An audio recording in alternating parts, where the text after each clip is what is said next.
할렐루야, 샘물교회 성도 여러분 반갑습니다. 11월 2일 월요일 말씀 묵상입니다. 오늘 본문은 데살로니가 전서 2장 1절로 9절까지 나오는 말씀입니다. 먼저 성경을 함께 같이 읽으십시다. 형제들아, 우리가 너희 가운데 들어간 것이 헛되지 않은 줄을 너희가 친히 아나니, 너희가 아는 바와 같이 우리가 먼저 빌립보에서 고난과 능욕을 당하였으나 우리 하나님을 힘입어 많은 싸움 중에 하나님의 복음을 너희에게 전하였노라. 우리의 권면은 간사함이나 부정에서 난 것이 아니요 속임수로 하는 것도 아니라 오직 하나님께 옳게 여기심을 입어 복음을 위탁받았으니 우리가 이와 같이 말함은 사람을 기쁘게 하려 함이 아니요 오직 우리 마음을 감찰하시는 하나님을 기쁘시게 하려 함이라.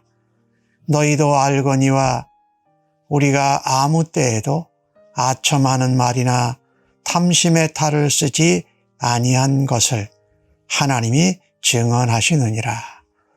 또한 우리는 너희에게든지 다른 이에게든지 사람에게서 영광을 구하지 아니하였노라. 우리는 그리스도의 사도로서 마땅히 권위를 주장할 수 있으나 도리어 너희 가운데서 유순한 자가 되어 유모가 자기 자녀를 기름과 같이 하였으니 우리가 이같이 너희를 사모하여 하나님의 복음뿐 아니라 우리의 목숨까지도 너희에게 주기를 기뻐함은 너희가 우리의 사랑하는 자가 됨이라. 형제들아, 우리의 수고와 애쓴 것을 너희가 기억하리니 너희 아무에게도 폐를 끼치지 아니하려고 밤낮으로 일하면서 너희에게 하나님의 복음을 전하였노라. 아멘. 바울과 실로아노와 디모데가 데살로니가에 보낸 편지이지요. 특별히 오늘 2절 말씀에 바울과 동역자들이 빌립보에서 고난과 능욕을 당했지만 하나님의 은혜를 힘입어서 싸움 중에도 데살로니가 교회에도 하나님의 복음을 전했습니다. 이 빌립보에서 복음을 전할 때에 이 점을 치는 이 점쟁이의 여종을 고치게 한 것 때문에 고소를 당하고 또 매를 맞았습니다. 이 복음을 전하다가 바울과 동역자들이 고난을 또 매를 맞았습니다. 이 빌립보 성은 마게도니아의 첫 성이었는데 그러면 더 이상 복음을 전하고 싶지 않고 이 고발을 당하고 매를 맞는 것을 원치 않았을 텐데 그들이 그럼에도 불구하고 데살로니가를 갑니다. 데살로니가에 가서 거기 있는 사람들에게 복음을 전했다라는 것입니다. 그러니까 이 바울과 동역자들이 복음을 전한 것은 뭐 속임수를 쓴 것도 아니고 사람의 말로 그들을 설득하려고 한 것도 아니고 잘못된 동기가 아니었다라는 것입니다. 오늘 4절 말씀에는 하나님을 기쁘시게 하려고 한 것이다. 바울과 동역자들 안에 있는 복음을 향한 열심, 그것이 빌립보에서도 고통과 고발을 당했는데도 데살로니가에 가서도 복음을 전한 것이죠. 사람을 기쁘게 하려 한 것이 아니다. 그리고 그 말을 할 때도 아첨하거나 속이는 말을 쓴 것이 아닙니다. 또 어떤 잘못된 욕심이나 그것을 가장한 탈을 쓰고 전한 것이 아니라는 것을 하나님이 아신다. 그래서 바울과 동역자들이 빌립보와 데살로니가 또 다른 지역에 복음을 전할 때에 그들은 하나님을 기쁘시게 했고 또한 하나님의 영광을 구했다라는 것입니다. 하나님의 영광이 나타나기를 바랬고 사람들에게서는 영광을 받지 않으려고 했다라고 말합니다. 그런데 바울과 동역자들은 사도로서 복음 전파자로서 권위가 있습니다. 또 그들의 권리를 주장할 수 있습니다.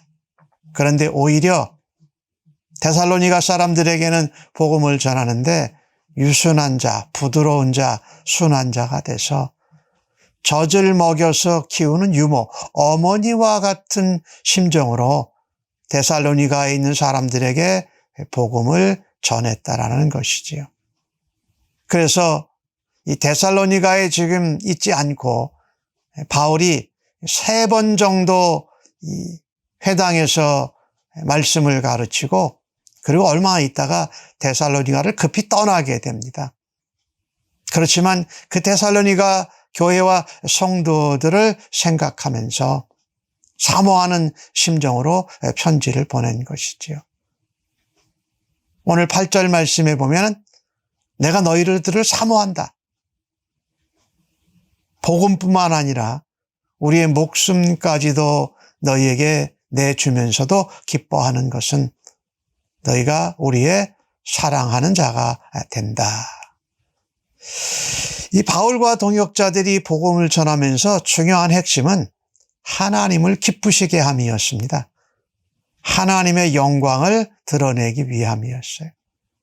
사람을 먼저 설득하고 또 그들의 열심으로 바꾸려고 한 것이 아니라 하나님 앞에 기쁘게 하는 일, 또 하나님의 영광을 드러내는 일을 하다 보니까 자연히 그 대상이 누가 되느냐? 사람이 되는 겁니다. 즉 복음을 알지 못하던 데살로니가에 있는 사람들에게 사랑을 하게 됐다라는 거지요. 우리가 하루하루를 살아가면서 사람들에게 어떤 말이나 우리의 마음의 동기를 숨기고 말해서 사람이 바뀌는 것이 아니라 우리가 하나님께 받은 사랑, 또 하나님이 기뻐하시는 일을 통해서 하나님의 영광을 드러내는 도구로 사용받겠다고 해야 할 것입니다. 그런 마음으로 복음을 증거할 때에 오늘 8절에서 말씀과 같이 복음뿐만 아니라 목숨도 내어주도록 데살로니가에 있는 이제 막 예수 믿은 성도들을 사랑하는 자로 우리가 살아갈 수 있을 것입니다. 그것은 마치 예수님께서 우리를 위해서 구원의 복음, 생명의 복음을 증거하시고 십자가에 죽으시기까지 우리를 사랑하셨던 그 사랑으로 바울과 동역자가 섬기고 있는 것입니다. 그래서 그들에게 폐를 끼치지 아니하고 또 그들에게 자기 권리와 어떤 대접받아야 될 것을 주장하지 않고 오히려 직접 그들이 일하면서 데살로니가에 있는 사람들에게 하나님의 복음을 전하였다고 말씀하고 있습니다. 오늘 본문 가운데 우리가 도전과 은혜를 받는 것은 그것입니다. 복음을 전하다가 고난을 받는다고 멈출 것이 아니라 내게 주신 하나님의 은혜, 내게 주신 하나님의 사랑, 생명의 복음을 전하는 것이 하나님께서 기뻐하시는 일입니다. 그것을 통해서 하나님의 영광과 하나님의 은혜가 전해지는 하나님의 백성으로 하나님의 도구로 사용받기를 간절히 바랍니다. 아멘. 하나님, 오늘 주신 말씀처럼 사람들에게 기쁨을 구하고 사람들에게 영광 받기를 먼저 하지 않겠습니다. 하나님을 기뻐하고 하나님의 영광을 드러내는 일, 즉 복음을 증거하는 일을 감당할 때에 내가 받은 그 사랑으로, 예수님의 사랑으로 다른 사람들을 사랑하고 복음을 증거하며 저들을 사랑하는 오늘 하루의 삶이 되게 하여 주옵소서. 오늘도 만나는 많은 사람들에게 하나님의 마음과 예수 그리스도의 눈길을 가지고 저들을 사랑하는 하루 되도록 인도하여 주시옵소서. 예수님의 이름으로 기도합니다. 아멘.